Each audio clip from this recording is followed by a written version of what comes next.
حافظ ابن عبد البر اپنی کتاب التمہید میں فرماتے ہیں جلد 22 صفحہ 107 کیا کہتے ہیں؟ یہ حدیث دلیل ہے کہ حائضہ عورت بحالت حیض نمازیں چھوڑے گی۔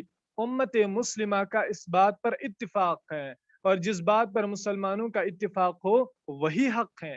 یعنی تمام مسلمانوں کا اس بات پہ اتفاق ہے کہ اس دوران ایک عورت نماز نہیں پڑھ سکتی، اور گونا اچھی وجہ سے یونانیمسلی تمام مسلمان اس پہ جمع ہوئے تو ایسا کام کرنا اس حالت میں حرام قرار دیا جائے گا، اور یہی بات حق ہے۔ اور اس کی دوسری دلیل کیا ہے؟ حضرت ام عطیہ رضی اللہ تعالی عنہا بیان کرتی ہیں، اور حدیث ہے صحیح مسلم میں حدیث نمبر 890، کہتی ہیں کہ نبی صلی اللہ علیہ وسلم نے حکم دیا تھا کہ حائضہ عورتیں نماز سے الگ رہیں، یعنی وہ نماز نہیں پڑھیں گی۔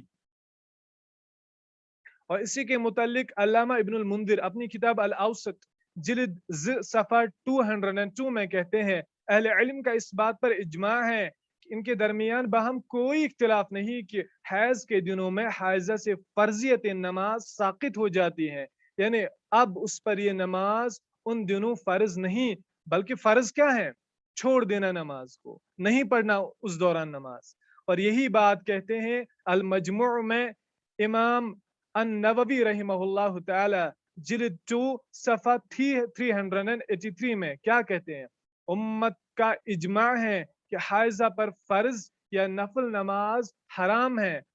کوئی کہ سر ٹھیک جو آپ نے کہہ لیا، ہم نے مان لیا دلائل کی روح سے کہ نماز پڑھنا کیا صرف فرض نماز یا سنت یا نفل نمازیں بھی حرام ہیں؟ تو کہتے ہیں امت مسلمہ کا اس بات پہ اجماع ہے کیا کہ فرض یا نفل نماز اس دوران پڑھنا حرام ہے، اور ایام حیض میں اس سے فرضیت نماز ساقط ہو جاتی ہیں۔ چنانچہ پاک ہو کر وہ فوت شدہ نمازوں کی قضا نہیں کرے گی۔ پاک ہو کر یعنی غسل کر کے وہ ان نمازوں کی قضا نہیں کرے گی۔ اچھا، اس کی کیا دلیل ہے کہ ان نمازوں کو پھر قضا نہیں کرنا ہے؟ اس کی دلیل ہے صحیح بخاری کی حدیث نمبر 321، یعنی آپ نے مان لیا ماشاءاللہ سر، ہم نے اس بات کو مان لیا کہ اس دوران ہمیں نمازیں نہیں پڑھنی ہے، اس دوران نماز پڑھنا ہم پر حرام ہے، تو کیا جب ہم غسل کریں اور پاک ہو لیں کیا ان نمازوں کو جو اس دوران رہ گئی تھیں کیا اچھے تنبیہ پڑھنی تھی نماز، کیا ان نمازوں کی قضا کرنی ہے؟ تو یاد رکھیے نہیں کرنی ہے ان نمازوں کی قضا، وہ نمازیں معاف ہیں، آپ کو قضا نہیں کرنی ہے۔ اس کی دلیل کیا ہے؟ صحیح بخاری حدیث نمبر 321، صحیح مسلم حدیث نمبر 335۔ حضرت معاذہ رضی اللہ تعالی عنہا فرماتی ہیں کہ کسی خاتون نے حضرت عائشہ رضی اللہ تعالی عنہا سے پوچھا جب ہم میں سے کوئی عورت حیض سے پاک ہو تو کیا وہ فوت شدہ نمازوں کی قضا کرے گی؟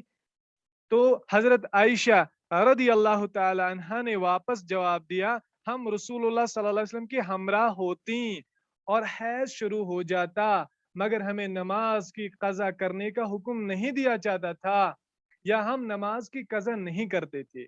یعنی نبی صلی اللہ علیہ وسلم نہیں کہتے تھے کہ اب تو آپ پاک ہو گئی، آپ سے نماز رہ گئی تھی، وہ نمازیں پڑھو، نبی صلی اللہ علیہ وسلم نے ایسا نہیں کہا۔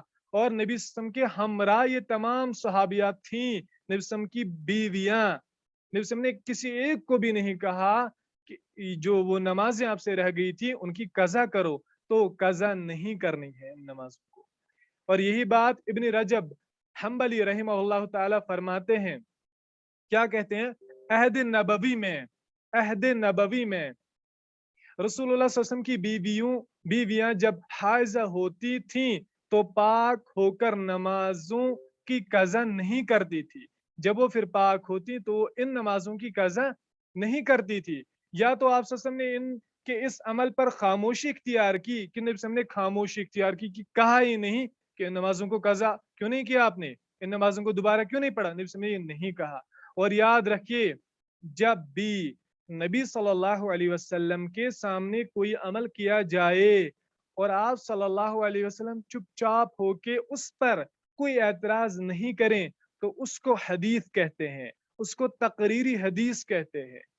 حدیث کی تعریف کیا ہے؟ ما اضیف الی رسول اللہ صلی اللہ علیہ وسلم من قول او فعل او وصف او تقریر. تقریر بھی ایک حدیث ہے کہ نبی صلی اللہ علیہ وسلم نے ریٹیفائی کیا، نبی صلی اللہ علیہ وسلم نے کنفرم کیا. جب بھی نبی صلی اللہ علیہ وسلم کے سامنے کوئی کام کیا جائے اور نبی صلی اللہ علیہ وسلم خاموشی اختیار کریں، اعتراض نہیں کریں، تو وہ حدیث قرار دی جاتی ہیں. تو حدیث کی روح سے یہ ثابت ہو گیا کہ ان دنوں کی قضا آپ کو نہیں کرنی ہے. اور یہی بات کہتے ہیں ابن جریج. عطا کہتے ہیں کہ میں نے ابن جریج ایک تابعی سے سوال کیا کہ حائضہ بحالت حیض فوت شدہ نمازوں کی قضا کرے گی؟ انہوں نے کہا نہیں، ایسا کرنا بدعت ہے. اور مصنف عبد الرزاق میں یہ حدیث موجود ہے. حدیث نمبر کیا؟ 1275 حدیث نمبر. اور وہ کہتے ہیں ابن جریج کے ایسا عمل کرنا، اگر کہتے نہیں نہیں اے بکر پھر بھی ایسا عمل کروں گی، میں زیادہ ثواب کما لوں گی، تو یہ عمل درست نہیں ہے، یہ عمل بدعت قرار دی جائے گی. کیونکہ جو کام آپ دین سمجھ کر کرو گے نا، لیکن نبی صلی اللہ علیہ وسلم نے کہا ہی نہیں ان کام کو کرنے کا، تو وہ اعمال آپ کے بدعت قرار دیے جاتے ہیں. انوویشن ونا انگلش ورڈ کسی انوویشن دینس مز آپ نے خود کا ایک دین گھڑ لیا، اللہ تعالیٰ بچین. تو ایسا عمل نہیں کرنا ہے. اگر کرنی بدل یعنی نوافل پڑھن، ذکر و اذکار کریں، قرآن کو زیادہ زیادہ پڑھے جب پاک ہو جائے، لیکن ایسا نہیں کہ جو نمازیں رہ گئی تھیں اب ان نمازوں کو قضا کرے. تو ایسا کرنا بالکل بھی درست نہیں ہے. وہیں سوال کہ نماز کا وقت ہونے کے بعد حائضہ ہو جانا، یعنی آپ یہ بات پہلے نقشل میں جو بات راجح ہے، یعنی جس پر عمل پیرا ہونا ہے، وہ مان لیجئے، اس کے بعد دلائل کو دیکھ لیتے. جب بھی کوئی عورت پاک ہو جائے اور کسی نماز کا وقت ابھی باقی ہو، اور اتنا باقی ہو کہ جس میں یہ عورت ایک رکعت بھی نماز پڑھ سکتی ہو، تو اس پر پاک ہونے کے بعد یعنی غسل کرنے کے بعد اس نماز کو پڑھنا فرض ہے. اور اگر اتنا وقت نہیں کہ ایک رکعت بھی آپ نہیں پڑھ سکتے، تو وہ نماز آپ پہ فرض نہیں، اس کی قضا آپ پر فرض نہیں، آپ کو وہ نماز نہیں پڑھنی ہے. فار ایگزامپل ہم مان لیتے ہیں ظہر نماز جو ہے وہ 3 گھنٹے کے ارد گرد اس کا وقت رہتا ہے، یعنی ظہر نماز وقت روزن 3 hours، اور آپ میں سے کوئی اس حالت میں ہے تو اس پر نماز نہیں پڑھنی ہے. لیکن یہ 1 گھنٹہ بھی بیت گیا، وہ اسی حالت میں ہے، نماز نہیں پڑھنی. 2 گھنٹے بیت گئے، اسی حالت میں ہے، نماز فرض نہیں، کیونکہ اسی حالت میں ہے نا، تو اس پر نماز اس وقت بھی فرض نہیں ہے. لیکن یہ 3 گھنٹے ہوتن نا گسن، ابھی ظہر کا وقت ہے نا 3 گھنٹے، یہ 3 گھنٹے ہوتن گسن، ابھی تیسرے گھنٹے میں 5 منٹ رہ گئے تھے. 55 منٹس یعنی 2 hours and 55 منٹس ہو گئے کہ یہ عورت پاک ہو گئی. یعنی اس کو معلوم چلا کہ میری جو حالت تھی وہ ختم ہو گئی، اور ابھی کسی نماز میں صرف 5 منٹ باقی ہیں، تو 5 منٹوں میں وہ 1 رکعت پڑھ سکتی ہیں نا، یعنی ہر کا ہے نا ایک رکعت 5 منٹوں میں پڑھ سکتے ہیں. تو اس پر وہ نماز جب وہ غسل کرے یہ نماز پڑھنی ہے، اس پر یہ فرض ہے نماز. لیکن اب سوال یہ ہے کہ اب ٹھیک ہے ظہر نماز کا وقت آپ نے کہا 3 گھنٹے، 1 گھنٹہ بیت گیا اسی حالت میں، 2 گھنٹے بیت گئے اسی حالت میں، تیسرے گھنٹے میں صرف 2 منٹ یا 1 منٹ تھا کہ جس میں 1 رکعت بھی آپ نہیں پڑھ سکتے. تو جب آپ پاک ہو جائیں غسل کے بعد یہ نماز نہیں پڑھنی، کیونکہ آپ نے اس نماز کا تھوڑا سا وقت پا لیا کہ جس میں 1 رکعت بھی آپ نہیں پڑھ سکتے، تو یہ نماز آپ پہ فرض وقت نہیں ہے، اس کی قضا نہیں کرنی. اگر کسی نے قضا کی تو بقول ابن جریج مصنف عبد الرزاق کی حدیث وہ بدعت قرار دیا جائے گا. اب اس کی کیا دلیل ہے؟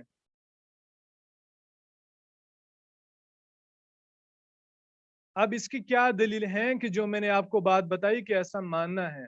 دیکھ لیجئے اس کی حدیثیں اس کی دلیلیں صحیح بخاری کی حدیث نمبر 580 اور صحیح مسلم کی حدیث 607. نبی صلی اللہ علیہ وسلم نے فرمایا من ادرک، یہ حدیث، من ادرک رکعتا من الصلاة فقد ادرک الصلاة، کہ جس نے نماز کی 1 رکعت پالی تو اس نے نماز پالی. اس لیے آپ نے ایک رکعت کا وقت پا لیا نا تو آپ نے نماز پا لی، اب نماز پا کر بھی آپ نے نہیں پڑھی کیونکہ غسل ابھی باقی تھا، تو آپ کو وہ نماز پڑھنی ہے۔ بس امید کریں کہ یہ کلیئر ہو گیا ہوگا مسئلہ انشاءاللہ۔ دیکھیے شیخ عثیمین رحمۃ اللہ کیا کہتے ہیں، الدماء الطبیہ للنساء صفحہ 22، اور اگر عورت کو نماز کے وقت سے اتنا حصہ ملے کہ جو ایک رکعت نماز کے لیے کافی نہ ہو تو اس پر اس نماز کی قضا لازم نہیں ہوگی، کیونکہ رسول اللہ صلی اللہ علیہ وسلم نے فرمایا جس نے نماز کی ایک رکعت پالی اس نے نماز پالی کا مفہوم یہی ہے کہ جس نے ایک رکعت سے کم پا لیا تو وہ نماز کو پانے والے میں شمار نہیں ہوتا، اس لیے اس پر اس نماز کی قضا واجب نہیں ہے۔ تو ایک بات ہم نے معلوم کی آج کہ اس حالت میں آپ نماز نہیں پڑھ سکتے، اگر پڑھیں گی تو گناہ گار قرار دیے جائیں گے، ٹھیک۔ دوسرا مسئلہ کہ اس حالت میں آپ روزہ بھی نہیں رکھ سکتے، اس حالت میں آپ روزہ بھی نہیں رکھ سکتے، اگر کہاں روزہ تھئی تو وہ عمل بھی حرام قرار دیا جائے گا۔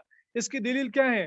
سیدنا ابو سعید خدری رضی اللہ تعالیٰ عنہ روایت کرتے ہیں، اور حدیث پاک صحیح بخاری حدیث نمبر 304 اور یہی حدیث صحیح مسلم میں دو جگہ 79 اور 132 میں آئی ہے کہ نبی صلی اللہ علیہ وسلم نے فرمایا کیا کہ دیکھو جب عورت حائضہ ہوتی ہے تو وہ نماز کو نہیں پڑھتی اور روزہ نہیں رکھ سکتی، یعنی نبی صلی اللہ علیہ وسلم نے یہ کام خود کلیئر کر کے رکھ دیے کہ اس دوران آپ دو کاموں کو نہیں کر سکتے، اور بھی کام ہے لیکن دو کاموں کو نہیں کر سکتے، ایک تو نماز کو نہیں پڑھ سکتے اور دوسرا آپ اس دوران روزہ نہیں رکھ سکتے۔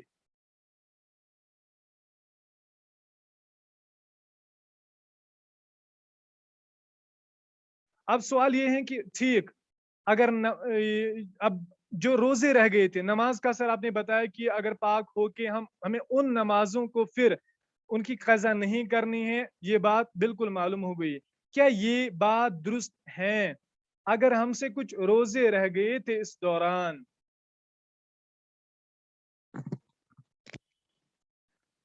اگر اس دوران اگر نے کنس کہتا ہے سیون ٹھیک تیزی نا ونا کرو رب رحم کہہ دیجئے گا سیرت جی سر۔ آواز سے کلیئر ہے وہاں، جی سر۔ اور اگر مائکا سکونی کو گسم بتانا چاہیے ورنہ فائدہ نہیں آئے گا کچھ۔ تو حیض کے دوران ان پر نہ نمازیں پڑھنی ہیں اور نہ ان پر روزہ رکھنا ہے، لیکن اب مسئلہ یہ ہے کہ ہم نے معلوم کر لی، یہ بات کلیئر ہو گئی کہ پاک ہو کے نمازوں کی قضا نہیں کرنی ہے، کیا روزوں کی قضا کرنی ہے کہ نہیں؟ تو اس کی دلیل سنن ترمذی میں امام ترمذی رحمہ اللہ حدیث لائے ہیں، کیا عائشہ رضی اللہ تعالیٰ عنہ فرماتی ہیں کہ ہم رسول اللہ صلی اللہ علیہ وسلم کے زمانے میں حائضہ ہوتی تھی تو ہمیں روزوں کی قضا کا حکم دیا جاتا تھا، نماز کا نہیں، یعنی کہا جاتا تھا کہ اب آپ کو روزوں کی قضا کرنی ہے، جو روزے آپ سے رہ گئے تھے ان ایام میں تو وہ روزے آپ کو ضرور ان کی قضا کرنی ہے، وہ رکھنی ہے آپ کو، لیکن نماز نہیں پڑھنی ہے۔ جیسے کہ امام ترمذی رحمہ اللہ فرماتے ہیں، امام ترمذی کیا بنا فقہا کے درمیان اس مسئلے میں کوئی بھی اختلاف نہیں، فقہا کے درمیان یعنی یمزن چھنا آپ یعنی کیا کرنا ہے الفقہ الاصغر چھوٹی فقہ جورسپریڈنس ایکشنز ونان کی کیا کرنا ہے، نماز زکوٰۃ وغیرہ روزہ کیسے رکھنا ہے، وہ علماء کہتے ہیں کہ ان کے درمیان کوئی بھی اختلاف نہیں کہ حید سے پاک ہو کر فوت شدہ روزوں کی قضا کرے گی، نمازوں کی نہیں، یعنی سارے یہ مانتے ہیں کہ اس کو نمازیں اب ان کی قضا نہیں کرنی لیکن روزوں کی قضا بہرحال کرنی ہے۔ اور یہی بات علامہ ابن حزم رحمہ اللہ تعالی کہتے ہیں، کیا اور اپنی کتاب المحلی جلد صفحہ 175 میں حائدہ پاک ہو کر بحالت حید فوت شدہ نمازوں کی قضا نہیں کرے گی لیکن ان روزوں کی قضا کرے گی جو حید کے دنوں میں اس سے چھوٹ گئی تھی، یعنی نماز کی قضا نہیں پڑھنی ہے، یعنی اگر تمشن پر پڑھنی تھی نماز جو رہ گئی تھی لیکن روزوں کو بہرحال رکھنا ہے۔ اب ماہ رمضان کے متعلق ایک مسئلہ، ماہ رمضان کے متعلق، اگر کوئی عورت اسی حالت میں ہے، اسی حالت میں پکاں اور آپ کو یہ بات آلریڈی معلوم ہے کہ اذان چھنا گژھان فجر کی اذان یعنی طلوع فجر اذان ہو گئی تو سحری کا وقت اسی وقت ختم ہو گیا. تو اگر وہ عورت تب پاک ہوئی اس حالت سے یہ اذان اس گمت تو اس پر یہ والا روزہ نہیں رکھنا ہے کیونکہ اسے رہ گیا. لیکن اگر وہ طلوع فجر یعنی فجرچ اذان یوزن چھنا اس سے پہلے 2 منٹ یا 1 منٹ بھی پاک ہو گئی تو اس کی قضا، اس روزے کی قضا اس کو کرنی. اچھا اس کی دلیلیں کیا ہیں؟ علماء کہتے ہیں دیکھیں فتح الباری میں حافظ ابن حجر اسقلانی ونا حید و نفاس والی عورتیں جنبی کے حکم میں ہیں. چنانچہ جب حائدہ کا بلڈ رات کے کسی وقت میں بند ہو جائے وہ روزہ رکھ لے اور پاکی کا غسل طلوع فجر کے بعد کرے تو اس کا روزہ صحیح ہے. اور امام نووی رحمہ اللہ بھی کہتے ہیں اگر حیض و نفاس والی عورت کا بلڈ رات میں بند ہو جائے اور غسل سے پہلے فجر طلوع ہو جائے تو ان کا روزہ صحیح ہے اور ان پر اس روزے کا پورا کرنا واجب ہے خواہ انہوں نے غسل جان بوجھ کر یا بھول کی وجہ سے یا کسی عذر کے بغیر مؤخر کر دیا ہو. اور اسی طرح علامہ مرعی ابن یوسف الحنبلی رحمہ اللہ تعالی اپنی کتاب نہایت المنتہا میں کہتے ہیں جس پر جنابت یا حیض کی بنا پر رات میں غسل واجب ہو گیا ہو تو اسے چاہیے کہ طلوع فجر سے پہلے غسل کر لے، لیکن اگر طلوع فجر سے پہلے غسل نہ کرے تو بھی اس کا روزہ صحیح ہے. یعنی اگر اس سے پہلے بھی پاک ہوگی اور اسی حالت میں انسان نے سحری وغیرہ کھائی اب اس نے غسل نہیں کیا تو اس کا روزہ ٹھیک ہے، اس کا روزہ ٹھیک ہے. اور بس امید کریں کہ مسئلہ اس کلیئر. اور شیخ عثیمین رحمہ اللہ بھی اسی مسئلے کو کہتے ہیں کلیئر کریں. اور اگر کسی کو کوئی کوشچن ہو تو وہ پوچھ بھی سکتا ہے، پھر بھی ونشات وارے ٹائم اس مسئلے میں اور بھی بہت زیادہ ہمیں پڑھنا ہے کہ مسئلہ وارے کمپلیکیٹڈ. اور انشاءاللہ بس امید کریں کہ اس کے بعد آپ کو کوئی کوشچن رہے گا ہی نہیں. اور اگر رہے گا بھی میں علماء کے فتوا آپ کو سینڈ کروں گا کہ جو مختلف ہماری بہنوں نے علماء کو آلریڈی کیے ہیں تو انہوں نے کیا جوابات دیے ہیں میں ان کو انشاءاللہ سینڈ کروں گا. اور جب پڑھاتے دوران آپ کو کچھ لگے کہ اس پیج کو یعنی ہمیں یاد رکھنا ہے یہ پیج ہے تو اسکرین شاٹ اٹھا لیجیے کرے. اور اگر پھر بھی موقع ملے ہوئی نا اسکرین شاٹ نہیں اٹھایا تو چیٹ میں کہہ دیجیے کہ سر فلاں پیج نمبر تو یاد فلاں پیج کا اسکرین شاٹ سینڈ کیجیے.